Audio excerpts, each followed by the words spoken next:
3 February 1661 दुपारची वेळ आणि उंबरखिंडीत पसरलेली स्मशान शांतता.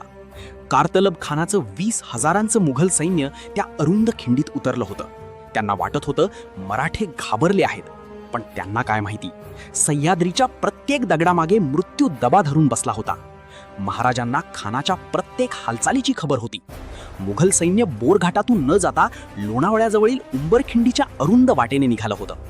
उंबरखिंड म्हणजे दोन्ही बाजूंनी आकाशाला भिडणारे डोंगर, घनदाट काळोख जंगल आणि मधून जाणारी एक अरुंद वाट. अवघे 1000 मावळे, पण समोर होते साक्षात छत्रपती शिवाजी महाराज. मुघल सैन्य खिंडीच्या मध्यभागी पोहोचलं आणि अचानक सह्याद्री दणाणून गेला. शिंगे तुताऱ्या घुमल्या आणि वरून सुरू झाला बाण, बंदुका आणि प्रचंड दगडांचा मारा. मुघलांना ना तलवार चालवता येत होती, ना मागे पळता येत होतं.